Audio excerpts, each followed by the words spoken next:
Gue diem-diem aja loh bang. Gue difitnah diem-diem aja. Karena bagi gue tuh prinsip gue dari dulu, kalau gue udah menyampaikan tapi nggak didengerin, bodo amat. Gue nggak pernah ngebongkar orangnya, karena kalau gue bongkar orangnya, lagi-lagi pengikut-pengikutnya ini akan mencari orang baru bang. Oke. Makanya gue ngebongkar apa yang dilakukan. Jadi semua yang mempraktekkan itu pasti pembohong gitu. Gue nggak percaya sama kata-kata orang yang bilang sulap itu udah nggak seru kalau triknya udah ketahuan. Enggak. Kita pesulap suka sulap gara-gara kita tahu triknya. Gue juga selalu ngomong sama orang yang bilang dia bisa lihat hantu. Gue bilang adalah kalau lu lihat hantu, please suruh datang ke gue, karena gue butuh buat show gue. Jadi dari tadi di belakang lu tuh ada satu cewek sosok yang ngikutin lu dari tadi. Gimana cara lu buktiin itu bener atau enggak? Bisa emang paling tutup mata gambar hantu. Pesulap merah gak? Pesulap merah berani ketemu ini gak? Gue mau berani, dianya berani gak? Ini buat potongan TikTok ya. Nyi Roro Kidul tidak ada. Iya. Kalau misalkan akhirnya kita sekarang bongkar bro, kasih tahu bahwa itu nggak ada semuanya, akhirnya there is no magic anymore, jadi kan nggak seru ya. Kalau nggak percaya sihir, kalau nggak percaya guna-guna, gue kirimin kuyang. Gue mikir asik nih, bisa buat nyalek nih ginjal. Gini, lu kan sekarang udah deket sama orang TV nih, berarti Rokios itu adalah settingan TV itu. Gak mungkin Nabi Musa, gue pengen pengen belah. Lagi bosan dikit-dikit ular tongkat. Iya, gitu juga kan ya. Gak mungkin juga. Nabi Ibrahim habis dibakar hidup-hidup, besokannya teteh. Ada pesawat yang jatuh. Wih, satu di laut. Jadi potongan TikTok lucu. Satu di gunung. wih. Ini low cost carrier. Gue juga bisa terjadi. gitu bang, ngeramal. Tahun ini gue ngelihat ada mobil LCGC kredit yang ngelawan arah. Sebagai pesulap dengan laporan terbanyak di Indonesia. 20 laporan dari organisasi. Nyantet organisasi. lu aja dia. Nah itu makanya. Jimat.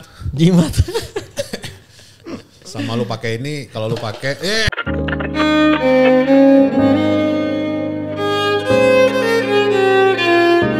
Indonesia kali ini kita kedatangan satu tamu yang sangat spesial sekali. Saya bilang lebih spesial dari semua yang pernah kita undang sebelumnya dan akan kita undang bahkan mungkin karena satu sosok ini sebenarnya memiliki satu semangat yang sama dengan apa yang kita lakukan di Motwist Mastery juga dan Awesome Indonesia. Dan kenapa sebelum saya perkenalkan, mungkin Anda sudah di thumbnailnya, tapi kenapa kita undang beliau karena Indonesia penuh dengan budaya sehingga kita harus bertanya kepada abang satu ini kenapa kok semua kemagisan itu dibongkar-bongkar. Kira-kira itu yang akan kita bahas kali ini. Selamat datang Pesulap Merah. Oke. Halo guys. Panggilnya Pesulap Merah atau Marcel Radival. Pesulap Merah sih umumnya. Lu lebih serak panggil Sel gitu. Biasanya kalau manggil nama yang singkatnya Sel gitu doang. Oh, tapi kalau orang gak kenal nama lu berarti manggilnya Pesulap Merah. Lapra. Tapi kalau lu sendiri lebih pengen dipanggil apa? Lebih nyaman panggil apa? Gue kalau sama cewek sayang gitu. Nice. Udah cocok jadi dukun cabul. Kalau sama dukun si bangsat udah cocok jadi dukun cabul. Iya kan kayak gitu kan kalau sama cewek. Iya. Dukun cabul. Enggak, kalau dukun cabul mah ceweknya nggak manggil sayang, dia yang manggil sayang. Nah ini beda. Beda ya. Iya, beda satu tingkat di atas dukun di emang atas kan. dukun. Iya, kesaktiannya kan lebih sakti dari dukun. Enggak lalu sekian ribu tingkat di atas dukun. Oke. Apa ngomongin soal dukun ini, dukun cabul. Jadi kemarin itu yang ketangkep kenapa dia? Hah? Yang di penjara itu? Iya, yang sampai lu ngirimin karangan bunga segala macam diupload Alambetura. Itu gue puas banget sih. Puas banget. Karena katanya, wah parah pesulap merah. Kata buzzer-buzzernya ya, parah pesulap merah. Berbahagia di atas penderitaan orang lain. Wih, lalu kira selama ini dia fitnah-fitnah gue itu nggak bahagia? Iya kan? Gue diem-diem aja loh bang. Gue difitnah diem-diem aja. Karena bagi gue tuh prinsip gue dari dulu, kalau gue udah menyampaikan tapi nggak didengerin, bodo amat. Yang penting tugas gue udah terlaksana gitu, udah menyampaikan. Nah sekarang dengan di penjaranya dia, berarti kan fitnahan dia selama ini kan terbantahkan. Bahwa beneran konten dia settingan semua, palsu semua, kesaktiannya palsu semua. Nah dari situlah makanya gue bersyukur. Masa iya gue nggak boleh bersyukur atas bebasnya gue dari fitnahan dia gitu kan. Tapi bisa digeneralisir kayak gitu nggak? Ketika dia ketangkep berarti semua kontennya dia sebenarnya dia tuh orangnya palsu gitu. Iya dia udah mengakui bang, bikin video kan sebelum. Tapi kan dia bilang ini karena Tuhan makanya saya menerima semua takdir saya. Oh iya, saya menerima. iya kata Ridho itu kan berarti sama aja. Semua maling juga bisa bilang gitu bang. Saya ridho atas takdir Tuhan gitu. Yeah. Saya ridho atas ketentuan apa yang Tuhan laksanakan. Itu bukan Tuhan nggak mau mentakdirkan kayak gitu sebenarnya kan. Yeah. Makanya Tuhan itu melarang kita untuk berdusta, untuk berbohong. Di semua agama kan diajarin untuk berjujur kan. Nah, kenapa dia berbohong? Berarti kan Tuhan nggak mau dia kayak gitu. Okay. Makanya disentil, lu sadar lu gitu. Kalau lu ngomongin bohong, gimana dengan omongan orang yang bilang bahwa magician tuh juga tipu-tipu katanya? Iya, bohong bukan nipu. Beda. Nah gue pernah sama Master Deddy Corbuzier juga gitu. Okay. Dia bilang kan Master Deddy itu dipotong TikTok lagi itu kampret emang. Orang Master Deddy bilang, lah apa bedanya dukun sama pesulap? Kan sama-sama nipu. Terus gue bilang, loh beda lah. Pesulap gak nipu. Terus Master Deddy bilang, wong nipu orang, gue kan pesulap gitu kan. Nah dipotong nyampe situ doang. Lah. Padahal gue ngelanjutin. Kalau di KBBI itu antara bohong dan nipu itu berbeda. Oke. Okay. Bohong itu adalah sesuatu hal yang tidak sesuai realita tapi tidak merugikan. Merugikan. Iya, sedangkan menipu itu ada sesuatu hal atau orang yang dirugikan. Oke. Okay. Nah, makanya dukun itu nipu, sedangkan entertain bukan pesulap doang. Entertain itu bohong. Karena film bohong. Stand up comedy bohong. Iya, semuanya kan bohong. Makanya di pasal juga bukan pembohongan dan penggelapan, tapi penipuan dan penggelapan. Iya. Artinya ada yang dirugikan. Ada yang dirugikan. Dan kalau si dukun Udin itu, gue nyebutnya Ghost sih. Ghost Samsudin bukan Gus ya. Ghost ya. Kan kalau bulan Ramadan kan setan dibelenggu kan. Bener sekali gue tepuk tangan aja. Iya kan? Oke, lanjut. Terbukti loh. Gile. Ya, gue seru banget ada Marcel. Jadi gue ada temennya gitu untuk bongkar-bongkar gitu. Iya. Tapi sorry tambahan dikit nih sebelum masuk lagi. Gue tuh dulu sempet akhirnya mau rebranding diri gue sendiri loh. Gue tuh sampai akhirnya gak mau ngejawab pertanyaan orang yang nanya, Bang ini asli atau enggak? Bang ini gimana ya? Gue malah sampai capek tuh. Oh asli. Kenapa? Kenapa kok bisa muncul rasa capek? Enggak karena udah ngejelasin tapi gak didengerin selama ini atau gimana? Enggak, karena gue ngerasa ada obligasi untuk akhirnya setelah itu apa gitu. Oh. Karena mungkin mereka selama ini tertarik dengan hal itu gitu. Emang iya, faktanya kan? Iya. Mereka akhirnya ngerasa bahwa itu adalah identitas mereka. Iya. Dan setelah itu gue kayak bingung, setelah gue bilang palsu, terus? Nih, kampretnya mereka ini ya. Okay. Mereka, kita bongkar nih, si Udin. Kayak contohnya dulu lah, Guntur Bumi. Guntur Bumi di penjara, dibongkar. Dia bukan sadar, tapi nyari orang yang mempraktekkan hal yang sama, tapi beda orang doang gitu. Oh, jadi diavatarin lagi tuh. Iya, kan Guntur Bumi di penjara, Dimas Kanjeng di penjara, Samsudin muncul dipercaya lagi di penjara. Ini mungkin orang-orang pengikutnya akan mencari hal yang baru lagi, yang mirip, padahal sama-sama bohong gitu. Jadi emang ya udah hobi mungkin ya dibohongin. Ya artinya maksudnya gini, lu ngebongkarnya berarti cuman orang-orang yang kira-kira melakukan penipuan kan, bukan pembohongan tadi kan. Gini Bang, gue nggak pernah ngebongkar orangnya. Oke. Yang gue bongkar adalah apa yang dia lakukan. Kayak contohnya yang gue masalah awal sama Samsudin kan gara-gara gue ngebongkar yang tisu kebakar sendiri. Salah satu video yang gue reaction itu video dia. Oke. Nah dari situ dia kepancing. Pakai yang serbuk atau pakai yang flash? Serbuk. Iya. Nah dari situ dia kepancing nih. Kepancing itu yang fitnah-fitnah dari jauh. Kalau berani datang ke sini. Lah dikira gua nggak berani kata gitu. Lu datang terus. Lu datang kaget. Oh gitu. Lu datang karena emang dia nantang. Begitu datang lu diusir sama ketua RT-nya. Iya, sama pengacaranya. Si goblok. Kan kampret banget. Terus? Makanya lah dari situ gua nggak pernah ngebongkar orangnya karena kalau gua bongkar orangnya, lagi-lagi pengikut-pengikutnya ini akan mencari orang baru, Bang. Oke. Makanya gue ngebongkar apa yang dilakukan. Jadi semua yang mempraktekkan itu pasti pembohong gitu. Oke. Ini kayak buku yang gue, sorry dipotong dikit. Itu kayak buku yang gue kasih tadi, Malleus Maleficarum. Dia ngasih tahu tentang cara untuk membunuh penyihir kalau zaman dulu. Kalau ini bukan bunuh orang ya, tapi bunuh ilmunya sampai ilmunya gitu istilahnya. Supaya nggak dipakai untuk nipu lagi. Iya, biar orang paham kalau itu tuh hiburan doang gitu. Cuma bisa digunain untuk kayak bahan tontonan bukan untuk bahan tuntunan. Nah, itu bedanya. Nah, tapi yang menarik adalah budaya Indonesia kan nggak lepas dari magis-magis gitu betul. Kan. Terus kalau misalnya dibongkarin semua, Itu Itu gimana yang buat itu? jadi pikiran gue dulu. Iya. Kalau misalkan keajaiban tuh akhirnya hilang, kita nggak bohongin orang lagi. Berarti dengan magician, salah satu tugas magician itu memang adalah untuk memunculkan childlike. Jadi kayak perasaan masa kecil yang akhirnya mereka punya imajinasi lagi, sehingga mereka nggak jenuh sama situasi yang mereka hadapi pada saat mereka adult gitu, tua gitu. Nah makanya magician tuh ada. Iya, Nah, betul. gue sempat mikir bisa hilang nggak sih keajaiban kalau misalnya lu bongkarin semua gitu. Karena gini Bang, kita nonton bioskop, kalau gue pribadi, gue nggak percaya sama kata-kata orang yang bilang sulap itu udah nggak seru kalau triknya udah ketahuan. Enggak, kita pesulap suka sulap gara-gara kita tahu triknya. Benar juga sih. Itu faktanya. Sedangkan terus juga kalau kita nonton film bioskop lah, kita nonton film bioskop, kita kan tahu tuh Spider-Man tuh palsu. Nggak beneran keluar. Spider-Man tuh pakai green screen, Spider-Man tuh pakai editan dan semacamnya. Kita tahu rahasianya, tapi kita masih rela bayar untuk nonton filmnya. Nah, maka dari itu gue berpikir ketika orang-orang tahu rahasianya atau triknya, ini justru orang-orang akan menghormati bagaimana cara dia mengatur jalan ceritanya.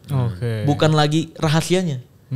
Harusnya sulap dinikmati itunya sih Bang. Tapi gue pernah debat ini sama seseorang lah ya, seorang dekat gitu. Dia bilang, tapi gue pengen ditipu. Kayak waktu gue ke Disneyland, gue pengen ditipu sama Disneyland bahwa ini beneran ada satu fairy world kayak gini, fairy tale kayak gini gitu. Nah mungkin orang-orang Indonesia kebanyakan emang suka ditipu gitu. Suka dibohongin, iya. Suka dibohongin, suka ditipu, suka diemong-emong gitu. Karena cerita kita dari kecil kan udah magis semua kan. Iya. Karena buto ijo apa segala macem. Terus kayak apa yang mitos-mitos yang duduk di atas meja katanya bapaknya banyak utang gitu kan. Iya. Kalau sore diculik wewe gombel. Nah itu betul. Nah itu kan. Jadi kan kita udah terbiasa. Kita cinta dengan penipuan semacam itu gitu. Iya. Jadi sebenarnya kan orang-orang yang mencintai atau menyukai dibohongi kayak gitu, dia berharap suatu saat hidupnya memiliki sebuah keajaiban untuk dikenal. Sebenarnya kayak apa ya namanya ya, nyari kayak orang yang nggak punya keahlian apa-apa nih. Oke. Ngakunya bisa ngelihat hantu. Ya. Karena biar dia nggak bisa ngebuktiin up itu gitu. Ya. Bener. Tapi indigo tuh beneran ada gak sih sebenarnya? Indigo. Ini beneran nanya. Iya. Soalnya, boleh. Soalnya kemarin tuh ada, jadi sempat mention namanya pesulap merah juga, podcaster namanya Marlo. Marlo siapa tuh? Bukan Abu Marlo. Marlo anaknya Andi F. Noya. Dia indigo. Oh, Marlo anaknya Andi F. Noya. Andi F. Noya punya abang, dia tuh katanya indigo. Terus mereka berdua adik-adiknya tuh gak percaya. Tapi lu lihat nih di situ nih. Lu lihat di pohon pisang itu ada pocong. Wah apaan sih bang? Gak ada. Nih lu pegang gua. Pas waktu pegang beneran ada. Beneran kelihatan. Jadi katanya gua gak mau godain abang gua lagi lah gitu. Terus tapi itu cerita dong. Ya itu cerita. Ada videonya dong. Ada videonya. Itu yang gue males terus gitu. Terus dia mention pesulap merah. Makanya gua gak percaya lah. Apa? Mention pesulap merah apa deh? Ya makanya pesulap merah bilang gak percaya gitu ya. Ternyata ada sebenarnya. Gue ngalamin gitu kan. Gue ngalamin gitu. Ya udah ayo ketemu sama gue sini pembuktian. Gitu. Kalau berani gak gitu kan? Kalau gue mah kayak misalkan nih pembuktian indigo sebenarnya simpel banget.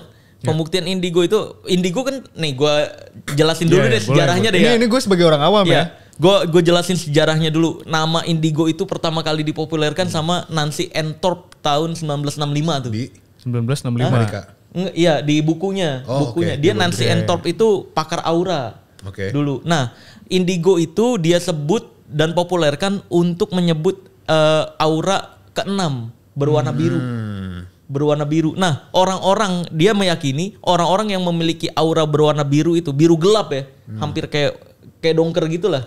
Nah, orang-orang yang memiliki aura itu memiliki intuisi yang tinggi, intuisi yang sangat bagus, bukan terhadap hal goib. Artinya peka deh. Iya, peka. Kayak misalkan lu nih bang punya selingkuhan, nah ketahuan nih, misalkan yang punya aura, misalkan sayangnya kan aura gue lebih gelap lagi kan, lu gak usah ketawa kayak gitu, gue santet juga lu anjing. Aduh iya TTA. Ini apa nih? Gue ketawa. Tenang, gue yang edit, gue potong. Ya, jadi punya intuisi bukan melihat hal goib. Nah ini kita juga nggak pernah tahu sejarahnya gimana kok indigo bisa disebut orang-orang yang bisa melihat hal goib. Kalau beneran orang bisa melihat hal goib, simple sebenarnya. suruh dia ngelihat aja nih, misalkan di sekitar sini yang bisa diajak komunikasi. Kan katanya bisa komunikasi juga. Ya. Suruh cari.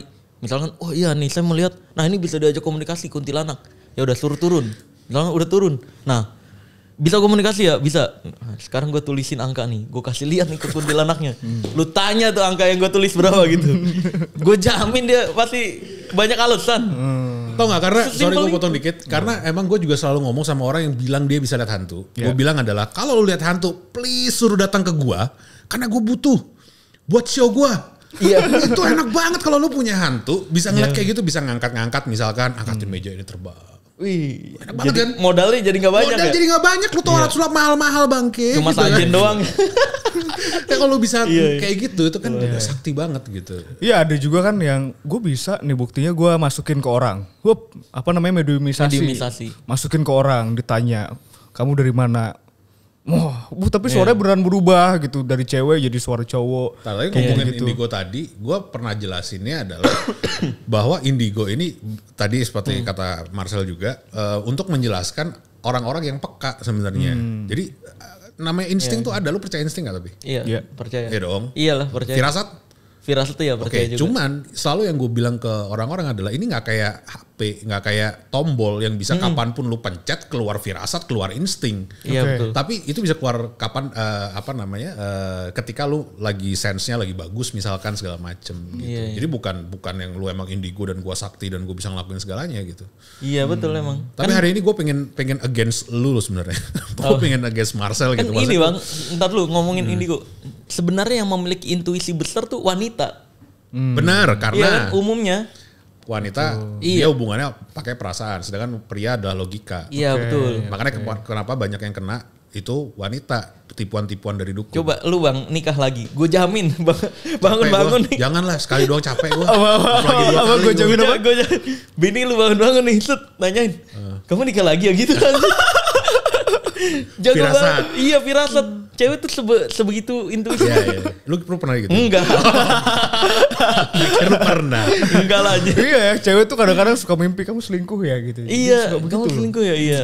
Kayak gitu. Nah, makanya sebenarnya mungkin ya cewek-cewek ini nih yang punya indigo itu sebenarnya. Bukan melihat hal goib sekali lagi. Kalau melihat hal goib itu indie cerot namanya. Iya, karena omongannya asal cerot tanpa bisa bertanggung jawab gitu kan. Iya. Coba gimana cara bertanggung jawab gitu, ada pocong. Ya terus apa gitu kan, lu yang ngelihat, lu yang takut, apa pedulinya buat gua gitu. Karena gue juga nulis, gue bilang dukun itu kenapa selalu menang? Karena apa yang dia omongin gak bisa kita buktiin. Nah itu.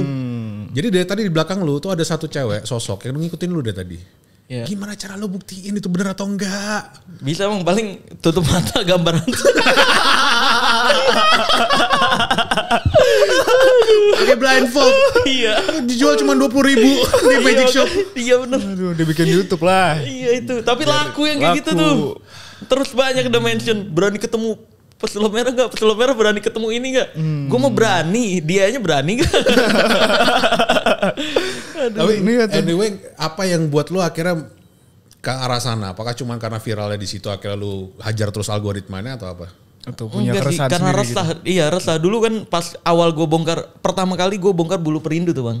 Bongkar bulu perindu, sebenarnya rumput kering. Wah pro kontranya luar biasa kan. Bisa gerak-gerak itu kan. Iya betul. Pro kontranya luar biasa. Akhirnya gue bikin nih tantangan.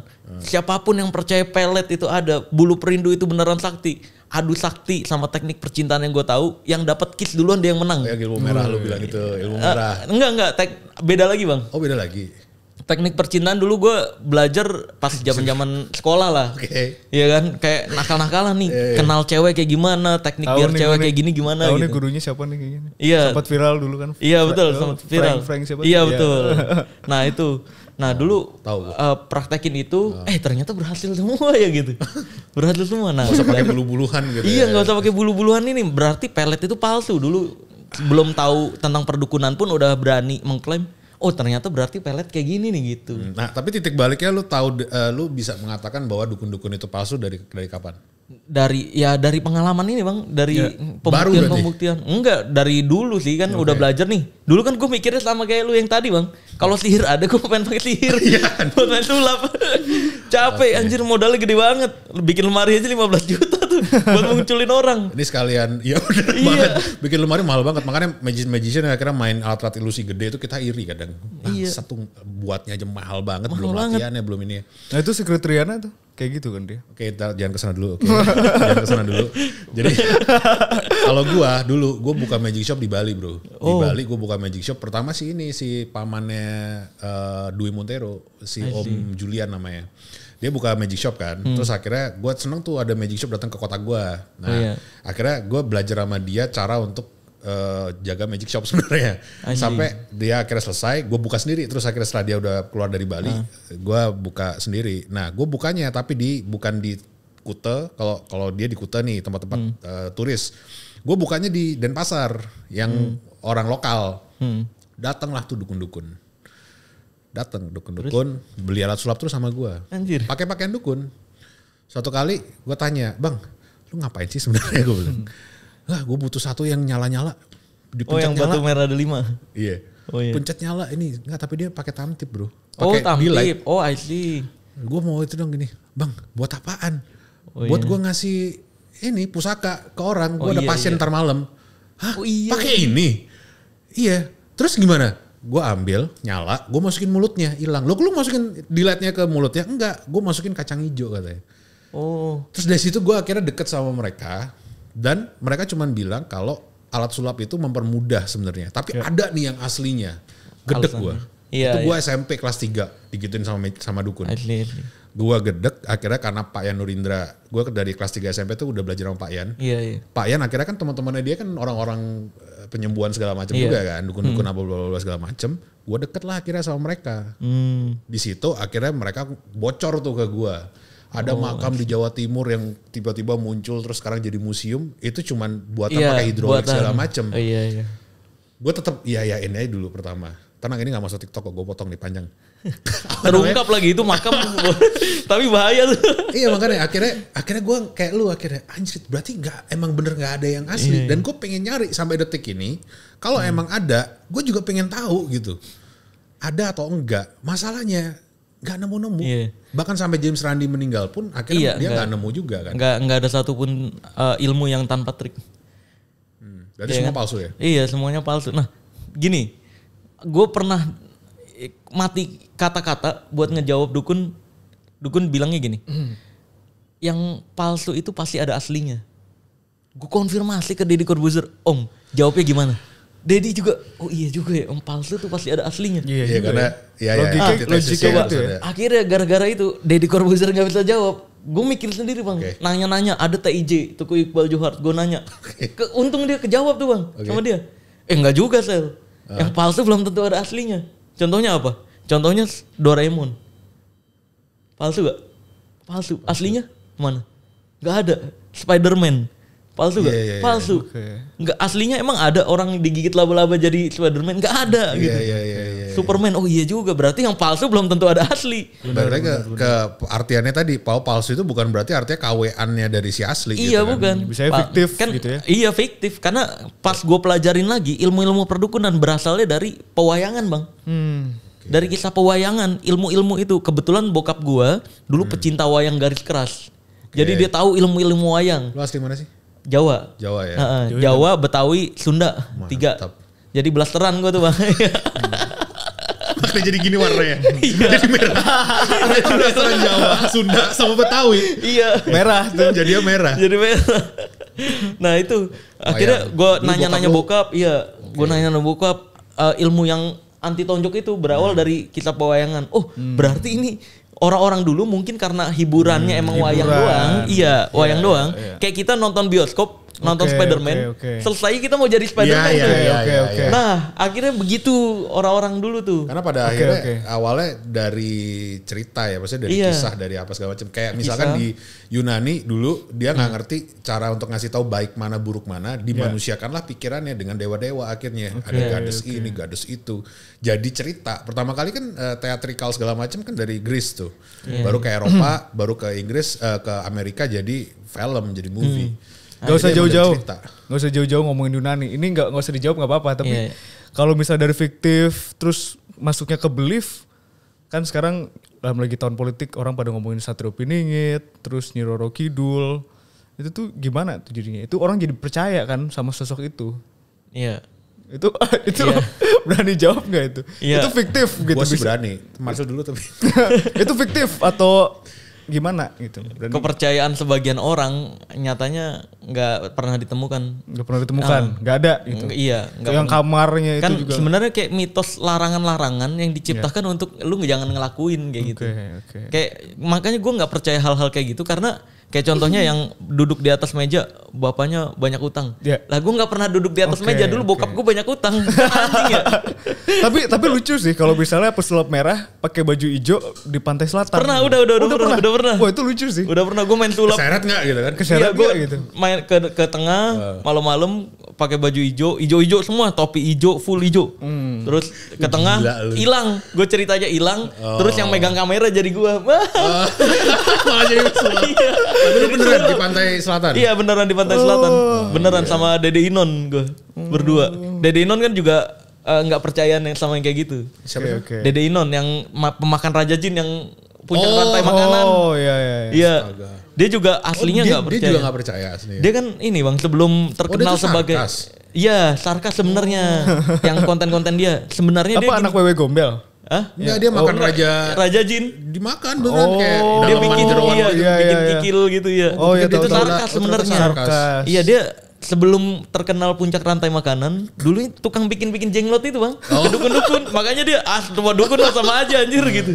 Jadi Iya, kalau makanya. yang tahu gitu ya. ini buat potongan TikTok ya. Nyi Roro Kidul tidak ada. Iya. Oh, Nyi Roro Kidul tidak ada. Cuman gini. Tapi ada orang yang mau percaya. Gue lebih ini sih biasa nyebutnya jin yang serba kiri tuh. Apa tuh? Itu Nyi Roro Kidal. Gini nih kalau misalnya magician udah masuk TV itu. Jokes-jokesnya Enggak, tuh cuma ada. Rocky dulu kan masuknya jadi ke culture gak sih harusnya? Iya. Dan kalau misalnya orang mau percaya itu, karena di Bali so be it itu gitu ada ya. satu hotel pertama di Bali tertua, Iya. Bali Beach Hotel kalau nggak salah namanya. Ada satu lantai itu kosong semua, cuma ada satu kamar. Itu kamarnya si Nyi Roro Kidul karena deket sama Iya. selatan. Dan maksud gua dia udah masuk jadi culture-nya orang Indonesia. Kalau Sebagian sih. kalau pengen kita berguru sama lu, lurusin maksudnya gitu. karena ini jadi pertanyaan gua kemarin. Akhirnya gua stop untuk membongkar itu semua. Iya. Oke. Kalau misalkan itu kita kasih tahu yang sebenarnya gini, sulap menurut gua Iya, itu iya. adalah sesuatu keajaiban menurut gua itu adalah sesuatu yang lu nggak tahu caranya gimana. So that's Oke. magic. Iya. But kalau si penjual toko sulap itu akhirnya udah ngasih tahu lu caranya, itu udah nggak Iya. jadi sulap lagi, tapi jadi kayak sebuah metode doang. Seni, kan? iya. Jadi seni dong. Seni of art gitu ya. Kalau misalkan akhirnya kita sekarang bongkar bro, kasih tahu bahwa itu nggak ada semuanya, akhirnya there is no magic anymore. Jadi kan nggak seru ya. Iya jadi mengurangi anxiety disorder kan kecemasan berlebih. Orang Kalau- jadi nggak cemas berlebih kan. Tapi terkadang Terhadap- orang juga butuh pengharapan untuk menjalani hidupnya gitu. Nggak, ini gue pengen Bukan tahu sih apa sebenarnya lu sempat mikirin mungkin itu. karena pantai selatan yang gue lihat ya pas gue ke pantai selatan ombaknya gede-gede bang. Oke. Nah gimana caranya biar Bikin orang nggak larangan. berenang? Oke. Bikin Dikasihlah larangan. ketakutan itu. Iya dibikinlah ketakutan itu. Ya sama kayak kita dulu kan kalau jalan ke tempat gelap hati-hati ada pocong gitu kan. Lu sendiri waktu kecil sempet takut-takutin gitu gak sama orang tua atau Iya sempet juga sama. sempat percaya juga? Bahkan udah gede juga ditakut-takutin bang sama dukun. Iya beneran ditakut-takutin dikira gue takut kali gitu. Katanya kalau nggak percaya jin-jin nggak percaya bukan nggak percayain kalau nggak percaya sihir kalau nggak percaya guna-guna gue kirimin kuyang. Gue mikir asik nih bisa buat nyalek nih ginjalnya. Tapi nggak datang kuyang. Tapi artinya nggak semua orang kayak lu bro, kayak magician yang akhirnya punya pemikiran Iya. free thinker yang kayak gue bilang. Iya. Iya, Yang lain betul. tuh masih terkukung sama kalau kita bilangnya tuh matrix, masih dalam matrix Iya, gitu. iya, iya. Satu sistem yang mereka nggak bisa lari dari sana. Mereka ngerasa kalau itu adalah sebuah realita dan itu wajar terjadi dan it's real gitu. Tapi kalau kita kan nggak mau mikir ke situ gitu. Iya, Jadi iya. nggak semua kayak kita. Iya. Kapan lu bakal ngerasa enough gitu? Jangan sampai nunggu mati kayak James Randi dong. Kita mesti punya tujuan lebih besar dari Buat stop James gitu atau Randi. gimana? Iya dong. Apakah buat acara yang beneran sampai buat stop bongkar dukunnya atau iya buat lu akhirnya ngerasa enough deh gue bongkar-bongkar deh gitu. nggak? Lu sempat ngerasa Nggak kepikiran.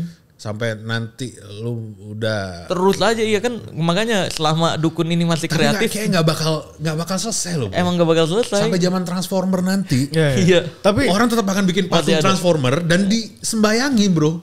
Masih ada. tapi ya. di dalam hati Lingga juga maksudnya masih punya harapan tapi bukan setan ya, maksudnya gue pengen deh seumur hidup satu aja gitu ngelihat alien gitu, jadi kayak hal yang nggak ada. Kalau alien beda cerita kali ya. Oh gitu alien ya, beda cerita ya, beda kasus. Tapi punya aja harapan gitu, jadi berharap aja alien ada gitu. Iya ya, gitu ya, kembali lagi itu kan mereka yang pecinta keajaiban ini berharap ada sebuah keajaiban yang dapat menyelesaikan masalah mereka. Okay. Kayak contohnya mereka males, pengen banyak duit, berharapnya ada penggandaan duit tuh, gitu. Kalau gue bilangnya mereka tuh pengen yang cepat, tepat, mudah dan luar biasa. Tuh 4 itu gue. Cepat, tepat, mudah dan luar biasa. Mereka pengen yang cepat, nggak mau kerja, mau yang cepat. Mereka pengen yang tepat. Gue pengen 1M. Gue nggak mau 100 juta dicicil 10 tahun gitu. Dan mereka pengen yang mudah. Ya tadi nggak mau kerja, dia cuma ngasih apa kek. Dan terus yang kerja semesta lah sebagainya. Dan orang-orang yang suka sesuatu yang luar biasa, Maksudnya mereka nggak tahan dengan hal-hal yang biasa gitu loh. Mereka dikasih efek-efek magic dikit aja udah akhirnya percaya gitu. Nah empat ini gampang terjeblos ke dalam penipuan itu. Gitu. Dan keluarga gue ada yang, dan bahkan orang deket ya. Itu yang terakhir kemarin masih kena tipu seperti itu. Padahal udah gue kasih tahu gitu. Padahal udah dari 2013 udah bikin awareness kalau itu nggak ada ya, tapi orang terdekat masih kena sendiri. Karena ini gue punya kata-kata, lalat itu pasti akan menyukai sampah, lu nggak bakal bisa geser lalat untuk nyukain madu atau bunga. Dan ya kayak yang gue bilang tadi, jangan-jangan emang Indonesia suka sama hal-hal itu gitu, suka ditipu. Suka dikasih harapan yang berbau keajaiban gitu. Padahal keharapan itu palsu. Gitu kan, kayak orang yang nggak pede buat deketin wanita dikasih kepalsuan untuk menaikkan percaya diri, pelet, jimat pelet. Ya semua kepalsuan itu untuk meningkatkan kepercayaan diri biar dia nggak putus asa doang sebenarnya. Gitu. Kalau ditarik ke entertain gitu, apa? Itu jadi hal yang normal ya. Iya, kayak misalkan ada orang kesurupan di YouTube gitu kan, soalnya jadi kayak anak kecil gitu kan. Iya itu kan ya jatuhnya mediumisasi lah.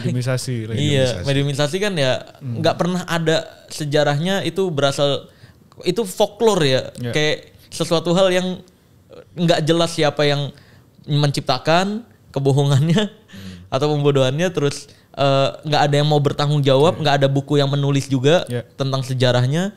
Itu cuma gue mempelajari, mungkin ini diduganya ya, mediumisasi itu berawal dari boneka arwah itu. Spirit doll. Spirit doll. Siapa tuh? Doll siapa? Annabelle. Iya, gitu ya. Karena sejarahnya spirit doll, tahu gak kenapa bisa sampai sekarang yang dimainin magician yang jalan itu? Itu spirit doll pertama kan cuma digendong-gendong doang, dikasih susu, dipercayanya ada arwahnya di dalamnya. Terus meningkat kreativitasnya nih para dukun-dukun ini. Jadi ventriloquist. Nah, iya, ventriloquist awalnya spirit doll, Bang. Gue udah ngobrol. Ventriloquist itu awalnya adalah pengembangan dari spirit doll. Jadi seolah-olah masukin arwah ke dalam dasarnya boneka. itu. Iya, dipakai sama dukun untuk pembersihan rumah dulu. Dasarnya sebelum jadi seni. Jadi seni. Nah, dimasukin nih. Nanti ngomong nih kan, ya saya penunggu sini, padahal perutnya sendiri tuh ya. Saya penunggu sini dan sebagainya. Nah, terus akhirnya mungkin karena belajar ventriloquist itu susah. Akhirnya pakai orang gitu. Mediumisasinya ke orang. Mediumisasinya ke orang. Mungkin awalnya dia bayar orang untuk pura-pura acting. Untuk pura-pura acting, makin lama dipercaya. Oh ternyata ilmu masukin jin itu ada. Akhirnya orang masuknya ke hipnotis.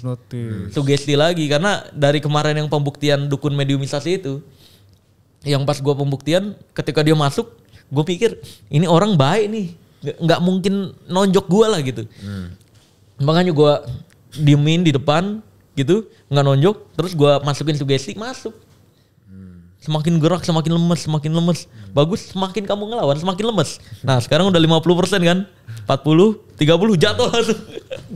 Udah. Ya artinya sugesti ya, mereka sugesti semua ya. Sugesti. So nggak ada yang asli. Nggak ada yang asli. Nggak ada. Termasuk semua palsu, soalnya nggak ada yang asli. Termasuk Roy Kiyoshi gitu ya.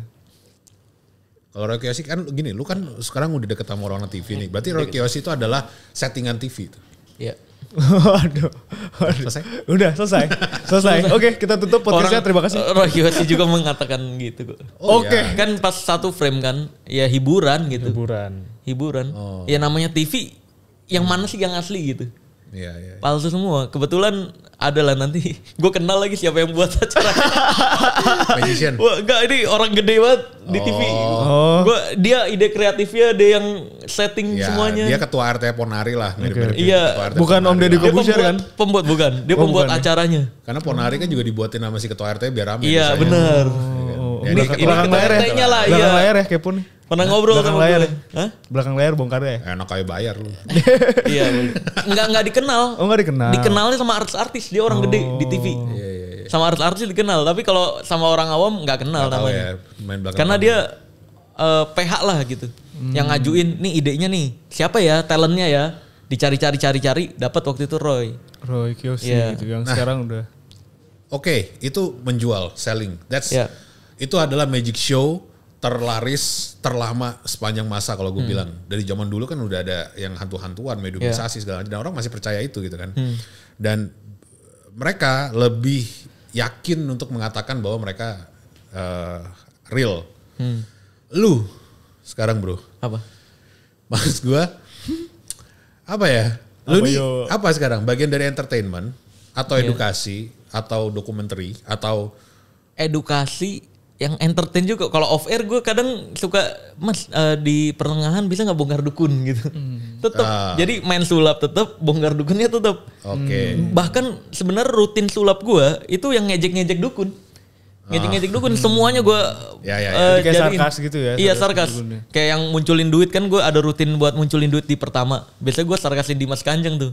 Gitu kan biasanya munculin dari belakang dulu. Kalau kita magician cuma gini doang, bus muncul. Terus yang di akuarium jadi nggak pakai ditutupin gitu. Nah, lu tau nggak kalau di Amerika sekarang ada satu pergerakan, salah satunya si Chris Ramsey, tau Chris Ramsey nggak? Yang main puzzle tuh, ada YouTuber Amerika. Dia magician, ada sebagian magician sekarang ngasih tahu untuk supaya magic itu bisa endure, bertahan. Kita malah harus kasih tahu kalau magic itu memang palsu. Artinya bukan bohong, palsu atau ada triknya, ada metodenya. It's not something real gitu kan. Tapi ada sebagian magician juga yang masih mengatakan bahwa kode etiknya tetap harus dijaga, jangan dibongkar gitu. Nah, lu dari sisi yang mana? Setuju yang mana? Gue dari sisi yang ya tadi sulap ketahuan triknya nggak apa-apa. Yang penting lu jalan ceritanya yang harus lu latih untuk bisa dinikmati. Gitu. Artinya ada pesulap senior kita ngebongkar di YouTube sulap-sulap trik-trik YouTube nggak apa-apa menurut lu? Ya mau kalau papa juga dia nggak berhenti gitu. Tapi sekarang udah berhenti kan. Siapa? Ya itulah. Udah berhenti juga sekarang dia. Udah berhenti ya? Udah berhenti udah lama. Tapi artinya lu setuju nggak untuk sulap itu akhirnya ya udah bongkar. Kayak misalkan nih si Chris Ramsey itu bahkan sampai double lift aja dibongkar sama dia di YouTube. Iya. Macam-macam lah ya, banyak hal. Gini bang, kan banyak nih yang dia bongkar-bongkar nih. Lu mainin ke orang, nggak tahu juga orang. Nggak tahu. Dengan konsep yang beda gitu. Kayak double lift nih. Double lift kan set. Yeah. Lu main konsep teleport aja. Orang nggak tahu itu double lift bang. Iya. Gitu. Iya sih, kecuali lu mainin rutin yang sama persis sama yang dibongkar sama dia. Nah itu. Mungkin akhirnya ketahuan. Kadang kan alatnya aja sama. Kita aja magician suka kadang kayak kok dia kepikiran ya jalan ceritanya diubah jadi kesini gitu. Jadi bisa dinikmati gitu. Jadi bukan tentang triknya tapi jalan cerita. Jalan cerita. Oke, gue dapat. Terus menurut Mas Radival, apa perbedaan mukjizat dan keajaiban? Mukjizat dan keajaiban. Keajaiban itu bisa terjadi kapanpun dan bisa direncanakan siapa yang mau melakukan. Mukjizat nggak bisa. Jadi kayak cuma sesekali dan nggak tahu itu kapan terjadi gitu. Dan biasanya cuma sekali doang. Nggak bisa diakui juga. Nggak bisa diulang. Iya nggak bisa diakui. Kalau ada yang bilang datang ke sini karena dia bisa melakukan mukjizat. Atau ada pintu langsung ke Arab, ke Mekah gitu. Ya iya, makanya mana bukti? Iya juga ya. Dikira Doraemon pintu kemana aja ya. Karena ada beberapa yang ngaku kalau mukjizat itu ya dari Tuhan. Kalau keajaiban bisa dari manusia, bahkan ada yang ngomong keras dari setan karena dia emang jualan mukjizat kan. Iya. Nah, ya, kalau menurut banyak sendiri juga berarti keajaiban tadi bisa dilakukan maksudnya. Iya, keajaiban itu bisa dilakukan kapan pun. Contoh misalkan sulap. Iya, kan kita bisa ngatur kapan waktunya, pakai benda apa, siapa yang melakukan gitu. Jadi selama itu bisa diulang, artinya itu sulap. Itu sulap, itu keajaiban. Bukan mukjizat. Kalau diulang ya udah jelas lah. Itu kalau nggak bisa diulang baru mukjizat. Kan nabi-nabi dulu kan juga mukjizatnya sekali doang. Iya ya, benar juga. Iya, nabi-nabi. Nggak mungkin Nabi Musa gue pengen belah. Lagi bosen dikit-dikit ular tongkat. Iya. Gitu juga kan ya. Lagi bosen nih gue ular tongkat. Gak mungkin juga. Nabi Ibrahim habis dibakar hidup-hidup, besokannya tete. Gak mungkin. Sore ini kemana ya? Isra Mi'raj ah.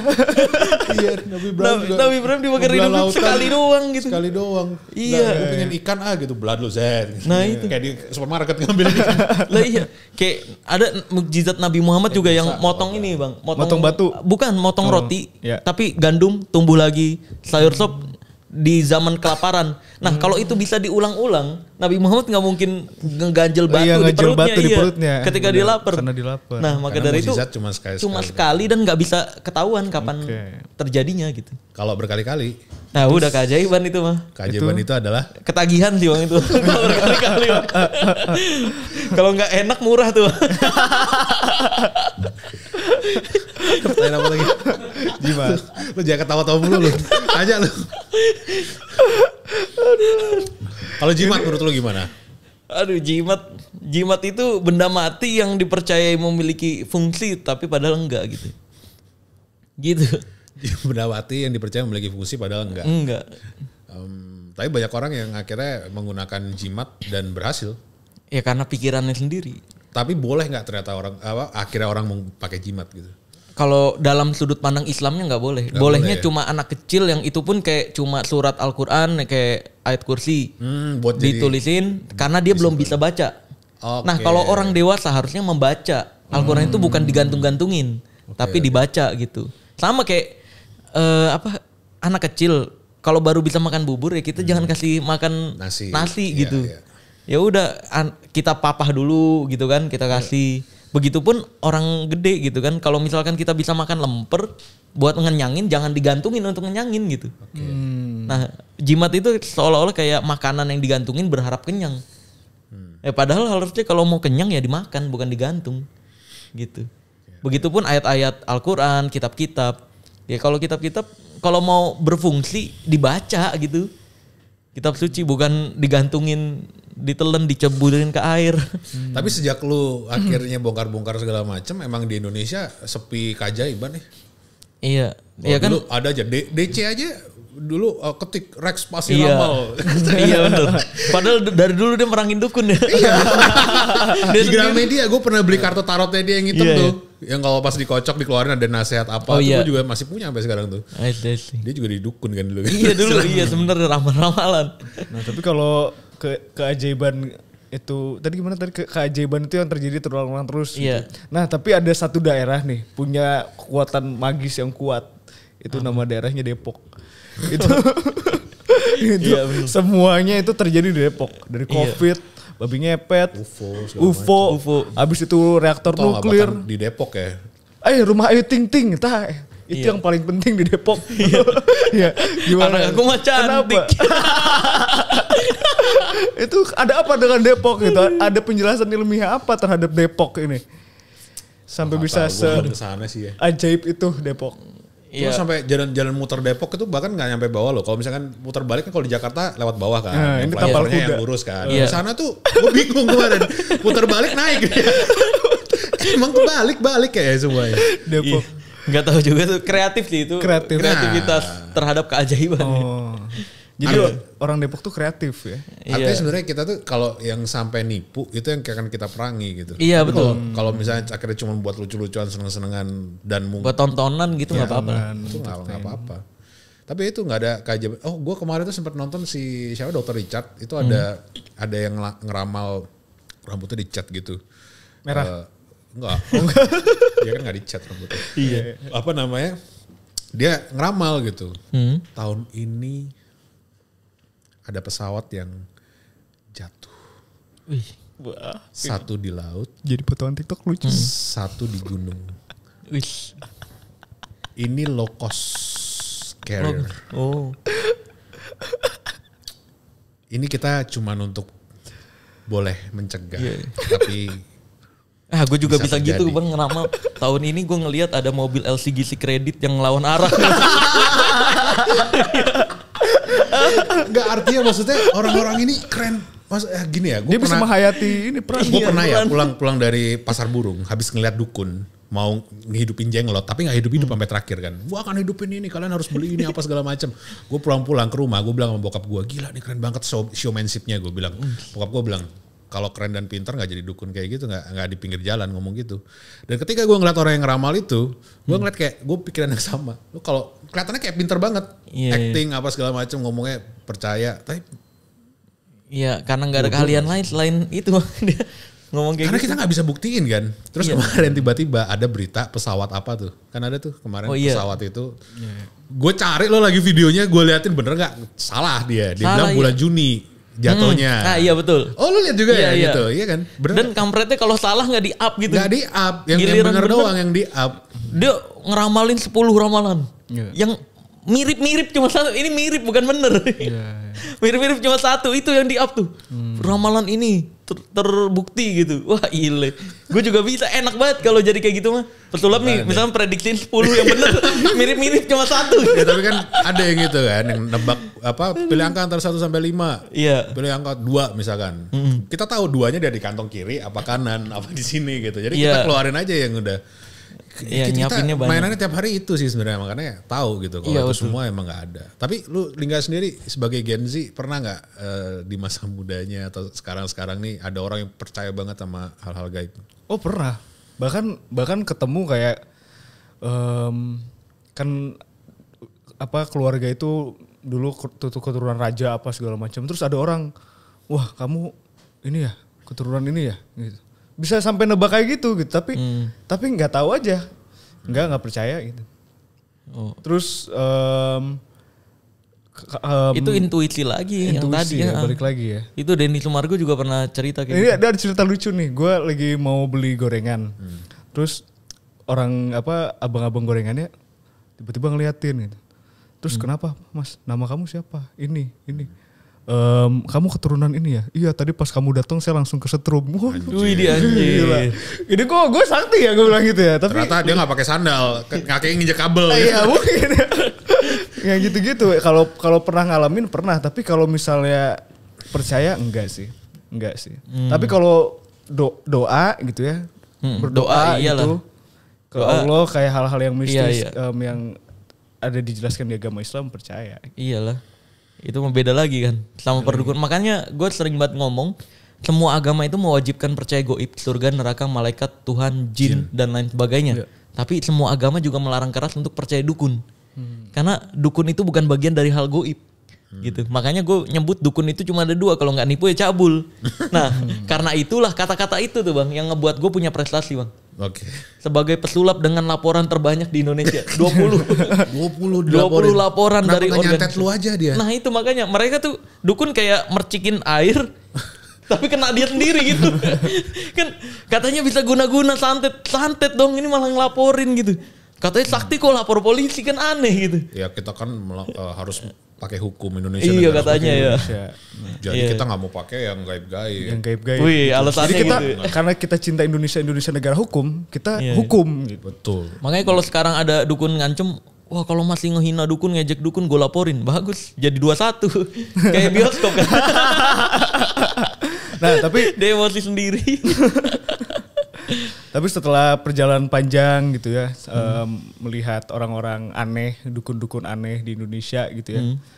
Ini kan kita lagi menuju Indonesia Emas tahun 2045 gitu ya. Otomatis kalau menuju Indonesia Emas tahun 2045 dari segi ekonomi, sumber daya manusia itu harus meningkat gitu ya. Harapan Bang Marcel nih, berarti 21 tahun lagi. Indonesia tuh jadi seperti apa gitu. Manusia-manusianya jadi seperti apa, udah teredukasi, bahkan udah gak ada yang percaya dukun. Sebelum kita kesana, gue mau kasih satu. Marcel, nih. Awesome bracelet. Ya lu buka sini lah. Jimat. Sama lu pakai ini, kalau lu pakai, getar gitu tuh. Kan biar saksi kelihatan. Kaget gue. Wah ini juga getar. Waduh, ini bisa jadi keajaiban. Nih bang, ini sakti nih bang. Nih. Dipencet gini nih. Nih lalat. Jadi ada dongkrak ini ya bang. Dongkrak goib tuh. Nih. Mana? Kok? Mikirin sensornya lagi ntar nih. Gak usah sensor. Gak usah disensor lah. Enggak jadi sensor orang belum monetize juga. Sebelum lu buatin video dan bilang kalau gelang gua ini jimat segala macam, dan karena lu akan ngelihat orang-orang akan bilang, karena kita akan buat iklannya lagi di online. Orang-orang akan bilang nih satu gedang dajjal. Oh iya betul. Itu jimat. Yang kedua itu jimat. Ini nih sirik. Ya Iya. matanya segala macam. Bahwa dan orang nggak mau denger gitu. Satu itu Hand of Fatima, dan gue bilang berkali-kali ini bukan jimat gitu. Program di dalamnya yang akhirnya bisa buat mereka mendapatkan apa yang mereka mau, manifestasi reality gitu. Nah di situ tuh bisa di scan tuh, jadi ada pelatihan. Ada pelatihannya, terus ada stikernya. Oh ada Ada dijelasin juga. sigilnya, dijelasin semua. Ada kartu sigilnya juga tuh bro dalam situ. Oh iya. Nah, jadi keajaibannya juga dijalankan. Cuman bedanya, gue kasih tahu ke orang-orang kalau jimat itu nggak ada. Dan ritual yang gue kasih di sini ada namanya stiker ritual. Ritualnya tuh kalau lu baca, pagi lu doa sembahyang seragam lu apa. Iya. Siang lu jangan ngelantur, jangan ngahalu, kerja. Jalanin kehidupan yang lu inginkan gitu, bekerja atau berusaha segala macam. Malamnya lu harus berterima kasih, bersyukur. Ritualnya itu. Oh iya. Nah itu kan emang yang diajarin agama juga. Memang harusnya diajarin agama dan psikologinya seperti itu gitu. Karena pikiran manusia subconsciousnya. Ya. Iya. Oh iya betul, pagi, siang, malam tuh. Iya, gue jual itu. Tapi ada aja gitu yang ngasih tahu ke gue, direkamin gelangnya, digantungin, terus katanya, Bang coba lihat bang, gerak nih bang. Ih, sakti. Padahal yang buat juga gue gak tahu tuh bisa begitu. Gue bingung, gue mau ngancurin kepercayaan dia gitu ya. Keajaiban yang lagi dia alamin. Iya. Atau gue biarin aja tapi gue ngebodohin dia gitu. Iya, karena menurut gue bodoh tuh cuman karena dia gak tahu aja. Kalau dia udah tahu akhirnya jadi lebih pintar, udah gitu doang. Mungkin sebenernya. itu kan dia pakai kipas sebelahnya. Atau mungkin atau ada yang nendang gitu kan. Kipas kan belok nengok-nengok kan. Iya, akhirnya gerak sendiri segala macam. Gerak. Kipasnya kegedean tuh gituin aja bang harusnya. Tapi masih banyak yang akhirnya ngomong. Jadi video ini bagus karena akhirnya Marcel Rival udah megang sendiri dan gue udah bilang sendiri bahwa this is not jimat, ini bukan jimat sama sekali. Jadi nanti nggak akan ada muncul video di YouTube Marcel Rival ini gelang dajjal. Gak tau juga gue. Siapa tahu abis Marcel pakai kena santet kan. Siapa tahu gue orang dalamnya dukun kan. Emang gue cita-cita gue banget bang disantet, gue selalu bilang gitu sama dukun. Kalau ketika ada yang bilang gitu, ketika gue santet gue guna-guna, wah emang cita-cita gue banget nih. Pengen dong, gitu. Dukun Indonesia ya, saya membela Anda kali ini ya. Anda udah bisa menyantet Marcel sekarang karena sudah menggunakan gelang awesome bracelet ini ya. Jadi silakan semua baris berbaris. Iya. Silakan kirim PBB tuh ya, PBB baris berbaris. Baris dong. Yang satu, yang belakang lewat, gagal. Gagal. Kan mereka jadi nggak bayar pengacara lagi bang. Iya kan? Iya jadi nggak ngelaporin lagi. Udah nyoba santet aja udah. Pengacara jadi nggak punya pemasukan. Jadi dukun juga udah. Oh jadi dukun juga. Iya paling. Kan emang dukun yang gitu kan. Wah, kalau dukun pengacara yang dukun itu kan pengacara dukun. Itu aja dia. Itu aja emang. Oh yang suruh ya udah nggak apa-apa tusuk aja sama dokter Richard itu. Iya benar. Oh itu dia bukan hanya dukun dan pengacara. Dia ketua apa? Ketua artis, ketua apa anjir. Wah banyak banget dia itu. Nggak jelas. Oke, ada pertanyaan wajib di podcast Awesome Indonesia ini yang tadi udah sempat ditanyakan gitu. Kan kita lagi menuju Indonesia Emas tahun 2045 gitu. Berarti 21 tahun lagi lah ya. Dengan pengalaman Bang Marcel ini memberantas orang-orang bodoh, goblok, tolol, jadah itu yang percaya dengan hal-hal mistis yang ditipu gitu ya. Iya. Harapannya seperti apa 21 tahun lagi di Indonesia? Ya harapannya sebenarnya biar masyarakat Indonesia itu literasinya bagus aja gitu. Literasinya bagus, baik dan nggak gampang kemakan hoax. Ya. Karena berkali-kali gue dibuat hoax, ketika gue klarifikasi dibilangnya pembelaan diri. Gue diam dibilang takut, gue tantangin dibilang sombong. Jadi serba salah tuh kalau gue udah kena hoax. Maka dari itu ya ketika dapat berita pastiin dulu itu bener nggak, jangan cuma foto yang dikasih narasi langsung dipercaya gitu. Apalagi pakai suara Google gitu ya. Iya. Karena gini, di pembukaan Undang-Undang Dasar Republik Indonesia kan ada tuh mencerdaskan kehidupan bangsa bagian dari UUD gitu. Maka dari itu ya berharapnya semakin cerdas lah. Biar nggak gampang dibego-begoin gitu. Tony Asini pernah bilang ke gua pribadi sekitar 12 tahun yang lalu tuh waktu dia ke Bali, dia bilang kalau lebih baik punya musuh yang pintar daripada teman yang goblok katanya. Iya. Dia ngomong ke gue. Terus gue tanya kenapa? Karena kalau musuh yang pintar paling gak nyerang lu tuh masih mikir. Kalau teman yang goblok itu akan buat rugi. Karena dia gak mau mikir tentang apa yang dia lakuin, gerakin di sekitar lu. Jadi kalau kita dalam satu Indonesia ini masih banyak orang-orang yang ternyata bisa percaya hoax, nyebarin hoax. Dan mau dibodohi. Ya kita ngerasa, Marcel terutama ngerasa punya obligasi untuk mencerdaskan lah minimal. Supaya mereka lebih tahu mana yang benar, mana yang enggak. Ya, tapi bermanfaat untuk masyarakat, gak perlu masuk DPR juga kan. Dengan begini juga udah PDI. Waduh. PSI. PMI nih, Pesulap Merah Indonesia. Oh iya, PMI. PDI. Terakhir bang. Satu kata setelah bayangin Indonesia, apa yang muncul di benak atau perasaan atau kalbunya Pesulap Merah? Apa? Maksudnya? Satu kata aja. Satu kata. Indonesia. Oh kirain cantik, berkarisma. Itu temen gue bang, ada ngomong kayak gitu bang, temen gue. Gue pikir lu ini karena sering sama cabul-cabul kan biasanya orang gitu kan. Makin fokus ke sana, arahnya makin ke sana gue pikir. Temen gue ada yang kayak gitu, aneh banget tuh. Katanya baru 2 aja udah tepuk tangan gitu. Temen gue tuh. Kepedean dia emang. Kepedean. Ya kalau Indonesia sekarang ya, satu kata tentang Indonesia sekarang atau Indonesia. Enggak sekarang. Indonesia sekarang. Buat lu karena personal. Ya lu kan tetap maksudnya lu nggak rencana pindah kan akhirnya atau merasa bangsat banget sih Indonesia, sumpah sampah semua ya gue pengen pindah kan enggak kan. Berarti tapi menurut lu Indonesia apa buat lu? Indonesia itu ya negara berkembang, masih banyak hal yang harus dikembangkan dan dipelajari. Jangan merasa puas dengan keadaan kita yang sekarang. Walaupun sekarang kita udah meningkat luar biasa ya dari yang kita zaman dulu, tapi ini belum cukup untuk sumber daya manusianya sih. Biar nggak gampang lagi ketipu hoax, biar nggak gampang lagi karena makin zaman itu makin berkembang. Sekarang ada AI, ini hoax luar biasa nih. Pasti. Iya, maka dari itu kita perlu tingkatin literasi dan juga gini, ketika ngelihat orang sebenarnya, ketika mengidolakan seseorang, sisain 20% untuk menganggap dia tuh bisa jahat. Biar ketika kita ngelihat, oh dia jahat, nah kita bisa sadar. Jangan nganggap dia 100% baik. Gitu. Karena banyak orang bisa acting jadi orang baik kan. Iya betul. Dan sakti. Iya benar. Misalkan Bang Reza nih, ya kan. Kena lagi gua. Karena Bang Reza nih, ada cewek-cewek, wih dia baik ya, wih dia keren ya. Terus diajak staycation, jangan mau. Jangan mau. Karena belum tentu baik kan. Belum tentu baik. Kan semua orang ya. Itu untuk pelatihan motus. Nah itu ya, bisa jadi gua pangku ntar kan. Nah itu. Tapi gak pakai celana gitu kan. Iya. Masuk gak? Itu macan ludru ya. Oke, Marcel, thank you banget udah mau datang. Akhirnya kita bahas ini di podcast Awesome Indonesia. Ya, siap.